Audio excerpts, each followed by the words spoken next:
अगर आपका टारगेट सिर्फ पास होना है या 50-60% मार्क्स लेना है तो आप इस वीडियो को इग्नोर कर सकते हैं, बट अगर आपका टारगेट 80 ऑन 80 स्कोर करना है तो दिस वीडियो बिकम्स इम्पॉर्टेंट। इसमें मैं डिस्कस कर रही हूँ वेरी स्पेशल केस आपके शेयर्स चैप्टर में से। Actually I asked this question on the community and some of you were asking कि इसे मैं एक सेपरेट वीडियो में डिस्कस कर लूँ, so that's why I brought this video. वैसे मैं आपको बता दूं कि वेरी स्पेशल केस मैंने बहुत ही कॉम्प्रिहेंसिवली डिटेल में डिस्कस किया है in a separate video. If needed watch that for the full concept, I put the link in the description. यहाँ पर मैं थोड़ा क्विकली आपके साथ बातें करने वाली हूँ, तो चलो जल्दी से देखते हैं question. Gagan Limited invited applications for 45,000 equity shares of ₹10 each. ये है face value at a premium of 40%. तो 40% of 10 is ₹4, यानी ₹4 का प्रीमियम है। Company received applications for 60,000 shares. Amount payable as follows. Application पर ₹7 है, including premium of ₹2. Allotment ₹3 की है, including premium of 1.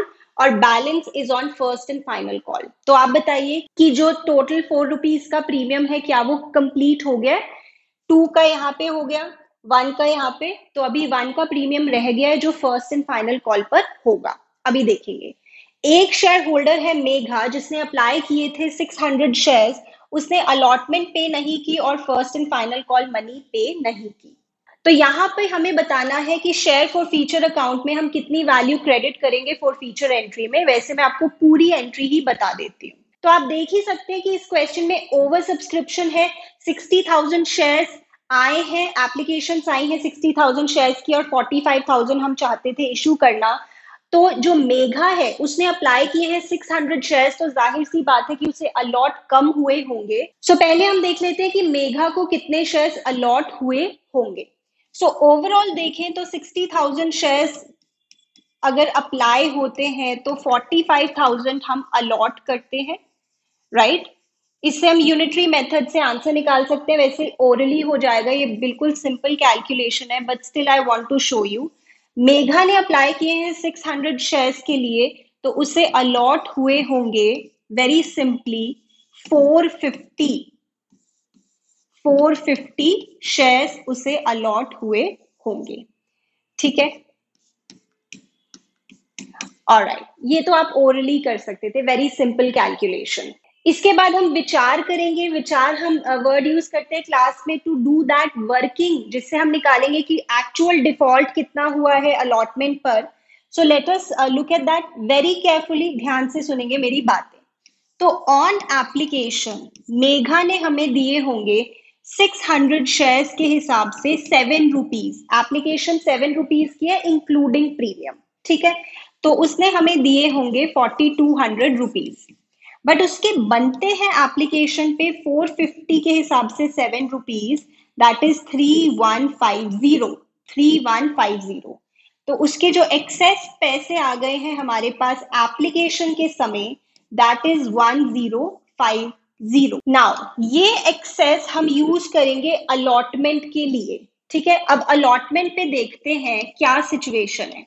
देखो अलॉटमेंट वैसे ₹3 की है। क्वेश्चन में मैं आपको दिखा दूं, अलॉटमेंट ₹3 की है और उसमें 1 का प्रीमियम है, ठीक है? सो अलॉटमेंट पर 450 इंटू 2, ये कैपिटल के नाम के पैसे बनेंगे मेघा के, और 450 इंटू 1 ये प्रीमियम के नाम के पैसे बनेंगे। तो जो एक्सेस आया है पहले वो कैपिटल के लिए रखा जाता है, तो ये 900 हमारा पूरा कैपिटल के लिए कंप्लीट हो गया, और बाकी अगर कुछ बचा तो वो प्रीमियम के लिए रखा जाता है। जैसे 1050 में से 900 तो अलॉटमेंट पे कैपिटल के लिए पूरा पड़ गया, और 150 प्रीमियम के लिए भी हम कवर अप कर पाए, तो एक्चुअल डिफॉल्ट हुआ है ₹300 का। एक्चुअली यही होता है वेरी स्पेशल केस, जब आप एक्सेस मनी को अलॉटमेंट के लिए यूज करते हो तो उसमें कैपिटल के लिए तो पूरा पड़ जाता है और प्रीमियम का भी कुछ पैसा हमें पहले ही मिल जाता है। This is very special case. Normal case में क्या होता है कि ये जो एक्सेस मिला है ना, ये कैपिटल के लिए भी पूरा नहीं पड़ता। That is the normal case of question. चलो, अब साथ में मैं आपको जर्नल एंट्री भी बताती हूँ कि कैसी दिखाई देगी फॉर फीचर की। सो फॉर फीचर की एंट्री कैसी होती है? Equity share capital account debit. Then अगर वो कॉल नहीं मिली जिसपे प्रीमियम है, तो हम सिक्योरिटीज प्रीमियम रिजर्व को करते हैं डेबिट, जो कि हम इस क्वेश्चन में करेंगे, क्योंकि हमें अलॉटमेंट भी नहीं मिली और फर्स्ट एंड फाइनल कॉल भी नहीं मिली, दोनों पे ही प्रीमियम था। उसके बाद टू फोरफीटेड शेयर्स, जिसके आगे हम वो वैल्यू लिखते हैं जो हमें मिल गई है but excluding premium. Please remember, excluding premium. और यहाँ पे हम उन कॉल्स का नाम लिखते हैं जो हमें नहीं मिली और जितने का डिफॉल्ट इस पे हुआ है, जैसे टू इक्विटी शेयर अलॉटमेंट और to equity share first and final call. First and final call. अब ध्यान से एक एक स्टेप समझते हैं, ठीक है? टोटल हमने मेघा के कितने शेयर्स फॉरफीट किए हैं? 600 या 450? आप बताओ। 450, क्योंकि 450 ही उसे हुए थे अलॉट। इन टू, यहाँ पे हम किससे मल्टीप्लाई करते हैं? कॉल्ड अप वैल्यू पर शेयर एक्सक्लूडिंग प्रीमियम। तो हमने फर्स्ट एंड फाइनल कॉल तक सारे पैसे मंगवा लिए, यानी पूरी फेस वैल्यू हम मंगवा चुके हैं 10 रुपीज। प्लीज ध्यान दीजिएगा, एक्सक्लूडिंग प्रीमियम यहाँ पे लेते हैं, प्रीमियम को जोड़ना नहीं है। सो दिस इज 4500, ठीक है? नाउ अलॉटमेंट पर कितने का डिफॉल्ट हुआ है? 300 रुपीज का डिफॉल्ट हुआ है, which is actually the default of premium only. पर डिफॉल्ट तो 300 का हुआ है ना, तो यहाँ पे हम लिखेंगे 300 कि अलॉटमेंट पे हमें 300 रुपीज नहीं मिले प्रीमियम के, after keeping the excess money. अच्छा, अब यहाँ पे सिक्योरिटीज प्रीमियम रिजर्व के आगे डेबिट में हम कौन सी वैल्यू लिखते हैं? प्रीमियम की वो वैल्यू जो हमें नहीं मिली, राइट? अब देखो, प्रीमियम की वो वैल्यू जो हमें नहीं मिली, अलॉटमेंट पे तो है 300 और फर्स्ट एंड फाइनल कॉल पे भी हमें प्रीमियम नहीं मिला। टोटल 4 रुपए का प्रीमियम था, 2 का एप्लीकेशन पर, 1 का अलॉटमेंट पे, 1 का हो गया फर्स्ट एंड फाइनल कॉल पे। तो फर्स्ट एंड फाइनल कॉल पे मुझे 450 शेयर्स पे 1 रुपी का प्रीमियम नहीं मिला। तो टोटल डिफॉल्ट हुआ है प्रीमियम का 300 प्लस 450, 750। और ये मैं आपको बता दूं, वेरी स्पेशल केस में ये जो डिफॉल्ट है 300 और ये जो डिफॉल्ट है 300, ये एक्चुअली सेम ही है। एक ही चीज ये रिप्रेजेंट कर रहे हैं कि अलॉटमेंट पे जो डिफॉल्ट हुआ है वो एक्चुअली पूरा ही प्रीमियम का डिफॉल्ट है। Okay then, first and final call पे डिफॉल्ट लिखते हैं 450 इंटू, ये अब एक बार देख लेते हैं। सो 14 रुपीज का टोटल शेयर हो गया इंक्लूडिंग प्रीमियम, 7 एप्लीकेशन पर, 3 अलॉटमेंट पर, तो 4 रुपीज बचे फर्स्ट एंड फाइनल कॉल पर, और 4 में से 1 का प्रीमियम होगा, ठीक है? तो टोटल जो वैल्यू है फर्स्ट एंड फाइनल कॉल की वो 4 रुपीज है। तो यहाँ पे तो हम इंक्लूडिंग प्रीमियम लिखते हैं, जब डिफॉल्ट लिखना होता है ना कॉल का, फिर तो इंक्लूडिंग प्रीमियम लिखते हैं। तो दिस इज 1800 रुपीज। ओके, तो अगर अभी तक डिफिकल्ट लग रहा है तो मैं आपको बता दूं कि आप 80 ऑन 80 के लिए पढ़ रहे हैं, तो कुछ तो स्पेशल करना पड़ेगा ना। ओके, अब यहाँ पे फॉरफीटेड शेयर्स की वैल्यू या तो आप बैलेंसिंग फिगर लेके निकाल लो, अगर आपके पास टाइम की कमी है या आपको इतनी सारी चीजें नहीं ध्यान में रह रही, तो बैलेंसिंग फिगर ले लो फिर। But I would encourage you कि आप इसको भी सोच कर देखें। कैसे सोचते हैं? फॉरफीटेड शेयर्स के आगे हम वो वैल्यू लिखते हैं जो हमें मिल जाती है शेयर होल्डर से। नॉर्मल केसेस में हम यही वैल्यू को लिख देते हैं फॉरफीटेड शेयर्स के आगे जो हमें शेयर होल्डर से मिली होती है। बट क्योंकि ये नॉर्मल केस नहीं है तो कुछ स्पेशल करना पड़ेगा। I will explain here.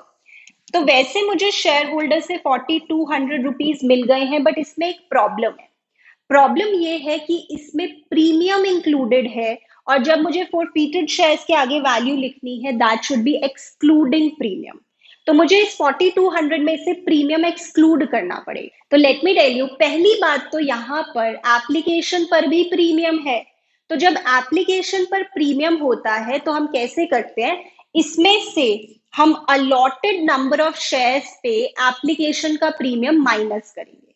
जैसे अलॉटेड नंबर ऑफ शेयर्स कितने हैं? 450, उसमें से एप्लीकेशन वाला प्रीमियम माइनस करेंगे, क्योंकि मुझे प्रीमियम नहीं चाहिए when I write the value in front of forfeited shares. अब आप कहेंगे कि ये अलॉटेड नंबर ऑफ शेयर्स पे क्यों कर रहे हैं, अप्लाइड पे क्यों नहीं?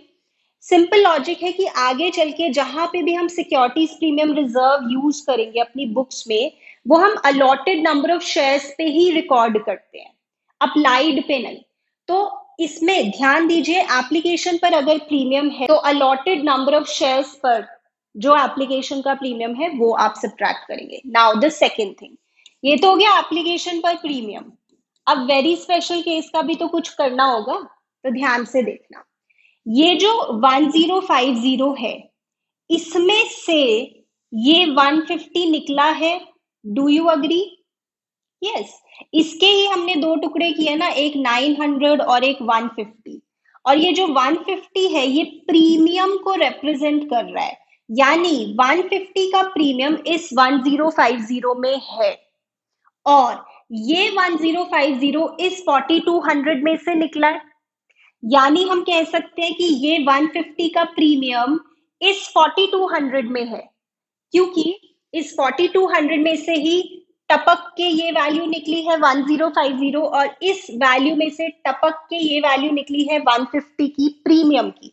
तो वी कैन से कि ये 150 का प्रीमियम एक्चुअली छुपा हुआ है इस 4200 के अंदर, जो कि हमें माइनस करना होगा अगर हमें फोरफीटेड शेयर्स के आगे जो वैल्यू है वो चाहिए। तो ये वैल्यू आ जाएगी 3150, जो हमें फोरफीटेड शेयर्स के आगे लिखनी है 3150। और आप देखेंगे ये आपकी पूरी एंट्री टैली हो जाएगी। And this was the complete logic of the whole entry. Right champ, so I would like to repeat this कि अगर आप 80 ऑन 80 की तैयारी कर रहे हैं फिर तो आप ये जरूर करके जाएंगे, बट अगर आपने ये कॉन्सेप्ट पहले कभी नहीं पढ़ा तो at this moment I would not advise कि आप इस डिटेल में जाएं, क्योंकि आप नॉर्मल क्वेश्चंस में भी फिर गड़बड़ ना कर दें। ठीक है, अगर आपने पहले ये कॉन्सेप्ट किया हुआ है then yes, to improve the concept you use this. But अगर आपने ये कॉन्सेप्ट कभी देखा ही नहीं है तो इस मोमेंट पे आप इसे ना करें तो ही ज्यादा अच्छा है।